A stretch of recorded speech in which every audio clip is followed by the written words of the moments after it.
দুর্গাপুজোর আর মাত্র 4 থেকে 5 দিন বাকি, তাই মোটামুটি কেনাকাটি তো শপিং করা তো একদম কমপ্লিট হয়েই গেছে। শাড়ি কেনা হয়ে গেছে, কিছু ড্রেসেসও কেনা হয়ে গেছে। এবার তার সাথে জুয়েলারিস পরবো না? একদম না। তা কি কখনো হয়?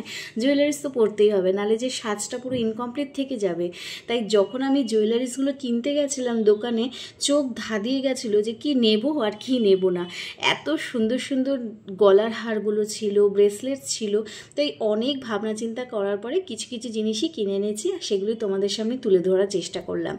এইখানে সবার ফার্স্টে তোমাদেরকে দেখাচ্ছি, একটা ব্রেসলেট কিনেছিলাম, খুব ইউনিক ছিল। ইউনিক কেন বললাম, বিকজ এখানে না ওখানে দোকানে অনেক মোটা মোটা এরকম ব্রেসলেট ছিল, 2 লেয়ার্স 3 লেয়ার্সের, বাট আমার জানি না কেন একটু সিম্পলের মধ্যেই বেশি পছন্দ হয়।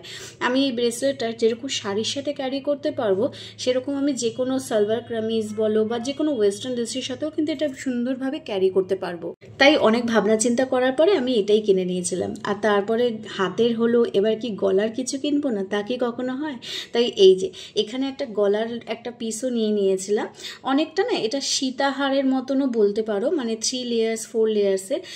জিনিসটা খুব সুন্দর। আমি এটা কখনো যদি আমার মনে হয় ইন ফিউচারে আমি এটাকে সরিয়ে দিয়ে কোনো টার্সেল দিয়ে পরবো, সেটাও আমি করতে পারি।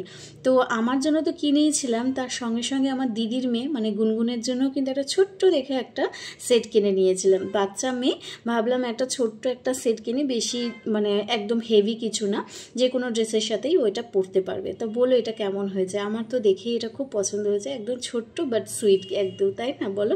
তো দিদির মেয়েকে প্রত্যেক বছরই জামা কাপড়ে দিই, তাই ভাবলাম আজকে এইবারটা একটু অন্যরকম দিই, বিকজ জামা কাপড় তো নষ্ট হয়েই যায়, এগুলো থেকে যাবে সারা জীবন একটা স্মৃতি হিসাবে যে ওর মাসি ওকে দিয়েছিল। তো শুধুমাত্র কি গুনগুনের জন্য কিনলেই হবে তা তো না, আমারও একটা মেয়ে আছে, যদিও বা আমি কিন্তু এটা কিনিনি। এটা আমি অনেকগুলো জিনিস কিনেছিলাম বলে এটা তার সাথে গিফট হিসাবে পেয়েছিলাম, কিন্তু আমার মেয়ের জানি না কেন এটাই খুব পছন্দ হয়েছে। তো ও বললো, মা আমার জন্য আলাদা করে আর কিছু কিনতে হবে না, আমি এটাই নিয়ে নেব, এটা আমারই হয়ে যাবে। তা আমিও ভাবলাম ঠিক আছে, তাহলে এটা তুই নিয়ে নিবি। তো এটাও ওর হয়ে গেছিলো। জিনিসটা কিন্তু খুব সুন্দর, এটাও কিন্তু আমি শাড়ির সাথে পরতে পারবো বা যে কোনো সালোয়ার কামিজের সাথে পরতে পারবো। তো আজকে এইটুকুই, যেটুকু আছে দেখাবো।